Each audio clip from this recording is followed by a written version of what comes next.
بسم اللہ الرحمن الرحیم، السلام علیکم ورحمۃ اللہ۔ نون لیگ نے، شریف خاندان نے، زرداری خاندان نے بڑے ہی شوق کے ساتھ، جاہ و جلال کے ساتھ اور بڑی ہی زوم کے ساتھ ان لوگوں نے رانا ثناءاللہ کو سینیٹر تو بنوا دیا، لیکن ان کو پتہ نہیں تھا کہ یہ سب کچھ الٹا پڑ جانا ہے، یہ سب کچھ گلے پڑ جانا ہے۔ ان کو پتہ ہی نہیں تھا، انہیں اندازہ ہی نہیں تھا کہ عمران خان اس کے مقابلے میں کیا جال بچھا کے بیٹھا ہوا ہے۔ عمران خان پورا شکاری بن کے آگے جال بچھا کے، تاکہ جیسے ہی شکار آئے تو اس کا پنجے سے دبوچ لیا جائے، اس کو شکنجے کے اندر ڈال دیا جائے، اس کا شکار کر دیا جائے۔ عمران خان تو تیار بیٹھا ہوا تھا اڈیالہ جیل کے اندر ہونے کے باوجود 10x10 کے سیل میں۔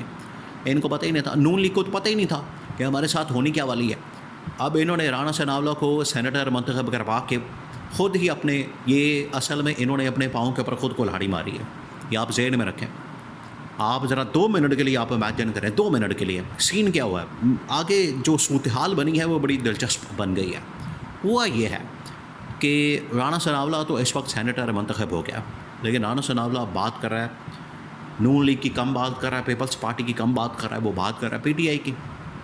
سینٹ کے اندر پہنچ گیا، اور سینٹ کے اندر پہنچنے کے بعد اس کا ذہن بدل گیا۔ باہر پریس کانفرنس جب بھی کرتا ہے، آپ اس کی باڈی لینگویج دیکھیں 2 چیزیں آپ نے اس کو دیکھنا ہے، اس کو انالیسس کرنا ہے 2 چیزوں کا۔ نمبر 1 وہ یہ ہے کہ رانا ثناءاللہ کو پتہ ہے کہ یہ جو میں اعجاز چودھری کی سیٹ پر آیا ہوں، اعجاز چودھری کی سیٹ کے اوپر میں سینیٹر منتخب ہوا ہوں، ایک تو یہ کہ رانا ثناءاللہ کو اس بات کا پتہ ہے کہ مجھے 8 فروری 2024 کو لوگوں نے ریجیکٹ کیا، مسترد کر دیا۔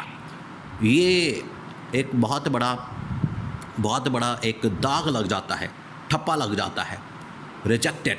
یہ جو ریجیکٹڈ کا ٹھپا ہے وہ آپ کے لگ جاتا ہے، آپ اس سے پھر آسانی سے جان نہیں چھڑا سکتے، پھر آپ کو 5 سال انتظار کرنا پڑتا ہے، تب جا کے آپ عوام میں جاتے ہیں، پبلک میں جاتے ہیں، حلقے میں جاتے ہیں، اپنی ساکھ بحال کرتے ہیں، اس کو ریسٹور کرتے ہیں، تب جا کے آپ پھر MNA بن سکتے ہیں۔ تو یہ 5 سال کا عرصہ آپ کو پھر محنت کرنی پڑتی ہے، حلقے میں جانا پڑتا ہے، لوگوں کی خوشی کمی کے اندر آپ کو شرکت کرنی پڑتی ہے، اور انہیں بتانا پڑتا ہے، اعتماد میں لینا پڑتا ہے کہ میں عوامی آدمی ہوں، نہ کہ میں کچھ پتلی، نہ کہ میں اسٹیبلشمنٹ کا، نہ کہ میں شریف خاندان یا زرداری خاندان کا کوئی نمائندہ ہوں، بلکہ میں عوام کا نمائندہ ہوں۔ تو یہ آپ کو ثابت کرنا پڑتا ہے۔ تو رانا ثناءاللہ کے لیے یہ بڑا ایک اس کو موقع مل گیا۔ رانا ثناءاللہ کے لیے یہ سیاسی سفر کرنا، اس نے تو فیصلہ کر لیا تھا کہ ٹھیک ہے میں سیاسی سفر کروں گا، عوام میں جاؤں گا، عوام کے ساتھ میں انٹریکشن کروں گا، رابطہ کروں گا، اور ان کے ساتھ بیٹھ کر میں سارے اپنا جو ساکھ ہے، اپنی جو عزت ہے، اور عوام نے جو مجھے ریجیکٹ کیا ہے اس کو میں بحال کروں گا۔ لیکن نون لیگ نے یہاں پر، Noon league election commission of Pakistan establishment نے گیم کھیلی، جو کہ پچھلے تقریباً کوئی 2-3 مہینے سے چل رہی تھی، اس کے اوپر اب پریکٹیکلی عمل درآمد کیا گیا۔ گیم یہ تھی کہ ایک ایک کر کے پی ٹی آئی کی جو ٹاپ لیڈرشپ ہے ان کو اوپر سے نکالا جائے، اوپر سے ان کو گھر بیچا جائے، ان کی چھٹی کرائی جائے، اوپر سے فارغ کیا جائے، اور ان کی جگہ نون لیگ یا پیپلز پارٹی کے بندے کو لا کے بٹھا دیا جائے۔ یہ پھر انہوں نے پہلا جو انہوں نے نشانہ بنایا، ٹارگٹ کیا، پہلی جو ریپلیسمنٹ کی وہ کی سینیٹر اعجاز چودھری کی۔ اب سینیٹر اعجاز چودھری دیکھیں، عمران خان کا بڑا زبردست قسم کا، دبنگ قسم کا اور تگڑا قسم کا کھلاڑی ہے، اس کو اتنی آسانی سے آپ مائنس نہیں کر سکتے، ہر روز اس کا پروڈکشن آرڈر نکلتا ہے۔ آپ ذرا نظام کے اس وقت پاکستان کے اندر آپ ذرا سین چیک کریں، اور اس نظام کی بے بسی، اس کی لاچارگی، اس کے یتیم ہونے کی، مسکین ہونے کی، اس نظام کے کھوکھلا ہونے کی آپ کو اس سے بڑی مثال کیا مل سکتی ہے کہ اعجاز چودھری کے ہر روز پروڈکشن آرڈر نکلتے ہیں۔ چیئرمین سینٹ کا چیئرمین، سیکنڈ آپ کہہ لیں کہ ملک کے اندر جو سیکنڈ سب سے بڑا ہوتا ہے ریاست کا، صدر کے بعد وہ سینٹ کا چیئرمین ہوتا ہے۔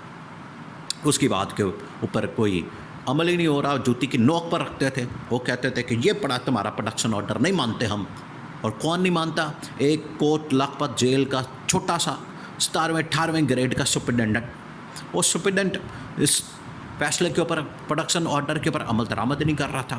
یہ نظام کا کھوکھلاپن ایک تو سامنے آ گیا، ان کی اوقات اور ان کی حیثیت، ان کا پول ابھی کھل گیا، اوقات ان کی کھل کر سامنے آ گئی۔ دوسرا یہ کہ اب اعجاز چودھری کے ان لوگوں نے جب مائنس کر دیا تو یہ تو غیر آئینی، غیر قانونی طریقے سے کیا گیا۔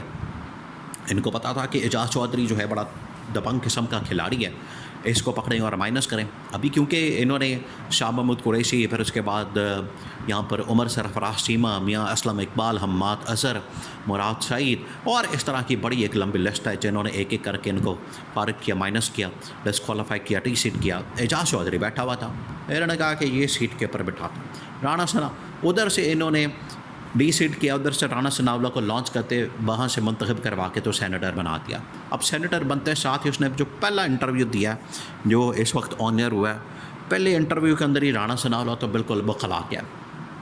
طاقت ملنے کے بعد، پاور ملنے کے بعد، عہدہ ملنے کے بعد، ایم این اے، ایم پی اے، سینیٹر بننے کے بعد تو انسان تو بالکل ہی ہوا میں چلا جاتا ہے. اس کے تو ٹور ہی بدل جاتے ہیں، وہ تو کسی اور ہی دنیا کے اندر چلے جاتا ہے، اس کے تو بالکل ہی مزاج ہی بدل جاتے ہیں.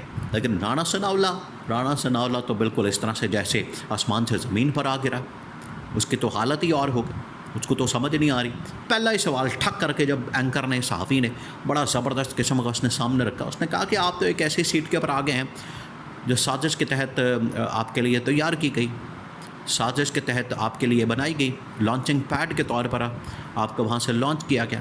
عوام میں آپ کی مقبولیت زیرو، حیثیت زیرو، عوام میں آپ ریجیکٹڈ، عوام میں آپ مسترد، آپ اس طرح سے آئیں گے. رانا ثناءاللہ نے کوئی اس کے پاس جواب نہیں، آئیں باعث آئے، او جی دیکھیں جی، یہ جی وہ جی، اس طرح کی باتیں.